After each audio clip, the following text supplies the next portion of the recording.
What's up, everyone, and welcome back to the Smile Today podcast, the number one podcast in the world to make you smile today. I'm your host, Jack Scalise, and today we have an amazing episode on patience. Because if you're tired of waiting, if you're tired of feeling like you're behind, if you're tired of feeling like you are supposed to be somewhere, I'm here to remind you that you are exactly where you're meant to be. That this patience, that this time right now, isn't denial, it's development. I make these episodes every week because these are things that I struggle with. These are things that I have trouble with. And I want to share some things that I learned with you this week and some things that help me when I become impatient, when I try to take over the wheel and not trust God's timeline and not trust where God is taking me right now. So I just pray by the grace of God that this episode helps you today because, man, I think we live in an instant gratification society. We live in a society where everything is instant, that we have to have all these things instantly. And I am so guilty of this.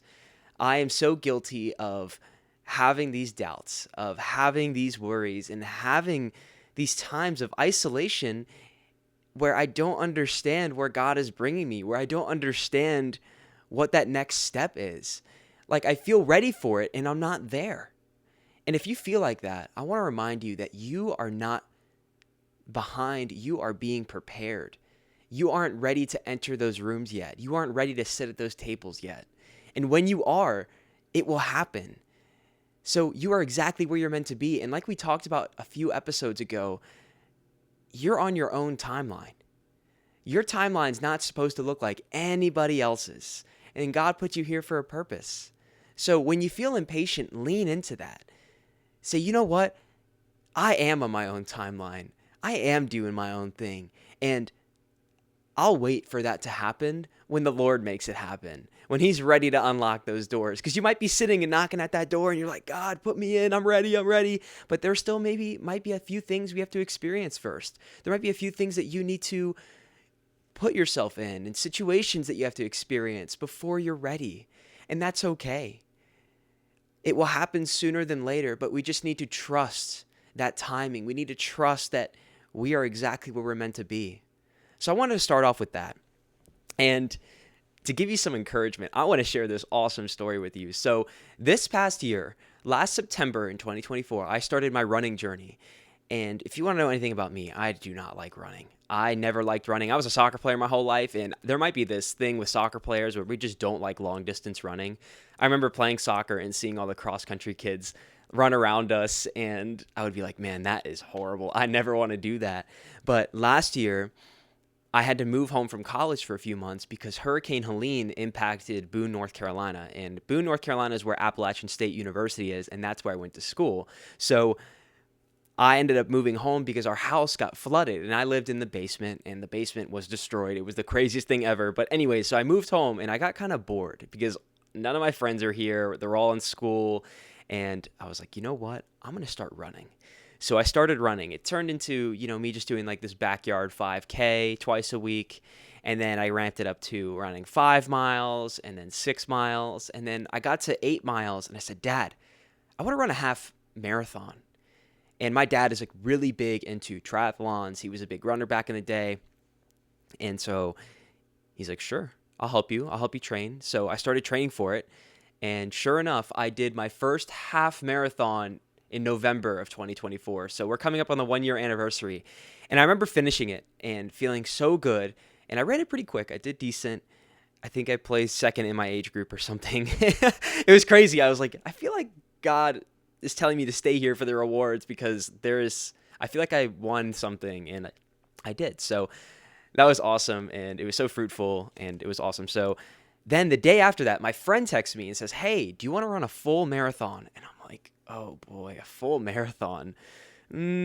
Sure. Why not? So I just picked up from that base that I had from the half marathon and just started training for the full marathon. I didn't really have much of a plan, but I had a really solid base because I was running probably 20, 25 miles a week because part of the time I was just bored. So I was training at the end of November, into December, and in January, I said, Dad, I feel like I'm ready to run this race. I want to get it over with. I know I'm ready. I can do this. And I still had 2 more months before the race. So the race was in March. And he's like, I know you could run it, but these next few weeks of training are going to be important. And I was like, whatever. So I kept training for 2 more months. I was kind of, I trained, yes, but not as much, honestly, not as hard. And we got to the marathon, and the first few miles were great. I think miles 1 to 12, it was awesome. I met people. I got to share my testimony with people. It was amazing. And then right as I got into that 18th mile, I was in pain. I wanted to quit. I was like, God, I'm done with this. I do not want to do this anymore. I don't think I can do this anymore. And then he reminded me of those extra 2 months I took to prepare for this marathon. And he said, Jack, you're ready. You just need to commit to me and keep going. And I said, okay. And from that point, from mile 19 to 26.2, I just kept running. And I just kept praying, and I prayed through every mile, and I just said, God, thank you. Thank you for humbling me. Thank you for showing me that I needed that extra time, that I needed to be patient with your timing and trust the process so I could cross this finish line. And when I finished that, it was such a great reminder of the patience that I had to endure, the patience that I needed to have to get to that point, to cross that finish line. So sometimes we don't understand what God is doing in our lives, but he has a perfect plan for our life. And sometimes the wait is longer because the blessing is bigger. So I'm so grateful that I was able to do that. And I was so grateful I was able to witness and feel this patience.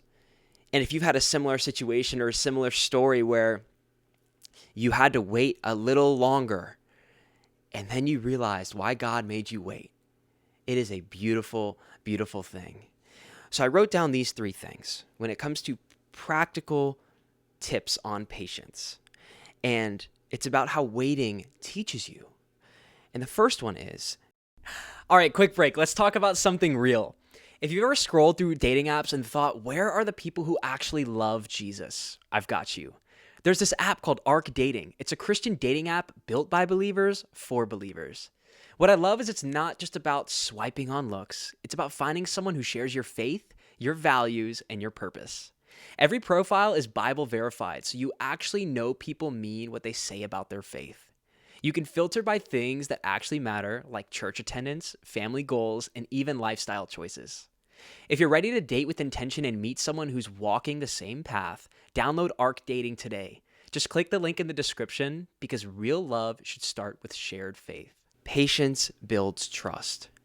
So the same thing with me running is the same thing that I experience with working out. When I first went to the gym, it's not like I went one day into the gym and then the next day I expected to be this ripped, 6-pack lean guy. I knew that I had to consistently show up every single day and be patient through the process, that building a good physique takes many years. The same thing with, say you got a seed and you wanted to go plant a tree in your backyard. So you planted the seed and then you said, okay, I'm going to wake up tomorrow and the tree is going to be full and it's going to be massive. No, you got to water it every day.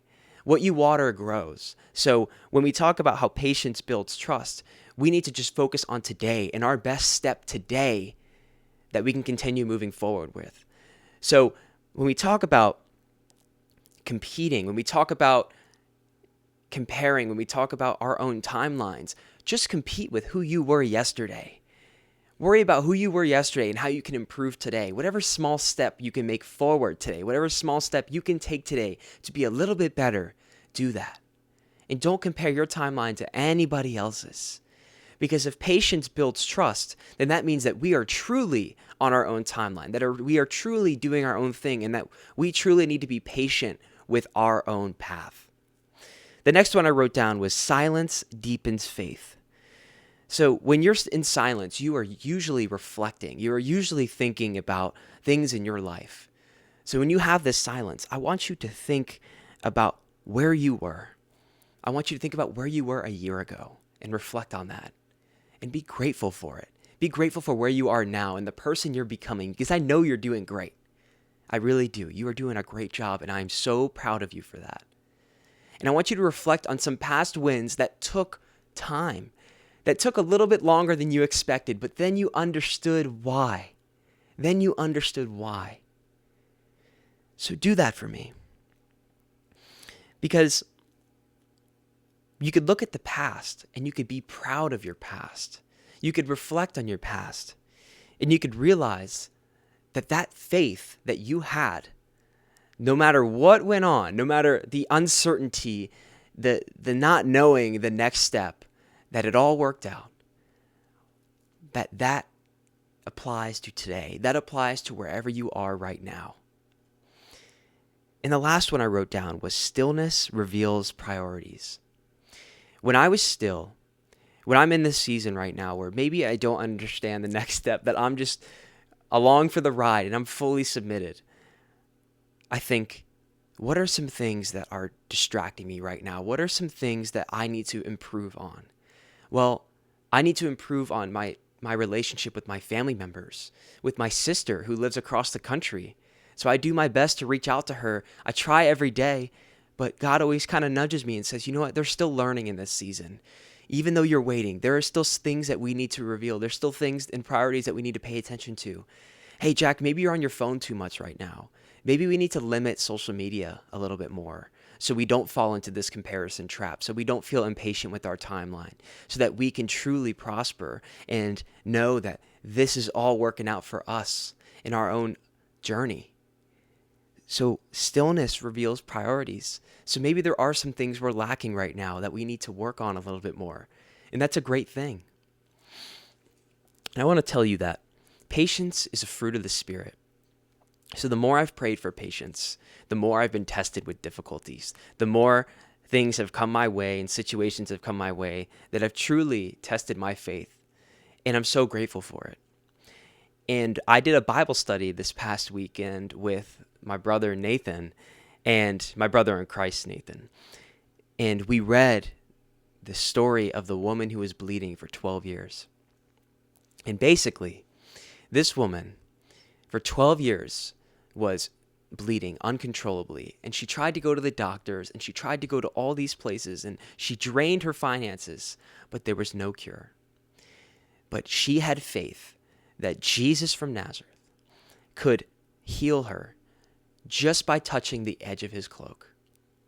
So Jesus was in this crowd and he was being swarmed. I mean, there were so many people asking for healing, asking to do these things, but he had to go somewhere. And she went in the crowd and she leaned over and touched the very edge of his garment. And at that moment, she was healed. And Jesus felt the power come out of him. And he stopped. And he said, "Who touched me? I felt this power come out of me. Who touched me?" And this woman's sitting on the ground. And he keeps saying, "Who touched me?" And his disciples are kind of like, "Jesus, like, it's her, clearly." And she says, "I'm sorry. I just believed that if I touched the edge of your garment, I would be healed." And he said, "Daughter, your faith has made you well." That just encouraged me so much. And it reminded me that although she had trouble in the past, although she was questioning what was going on in her life, that it was at that moment that God made that miracle happen, that God followed through, that God saw her, and he said that your faith made you well. So if you don't understand where you are right now, if you are impatient, if you are just feeling like this, and you're tired of waiting, just know that everything happens in God's perfect timing, and that the Lord is never late in our lives. Amen. So guys, thank you so much for watching this episode. If you like this episode, share it on your story and tag us at the Smile Today podcast. I love you so much, and I'm going to leave you the same way I always leave you. I hope you have a blessed day, and make sure to smile today.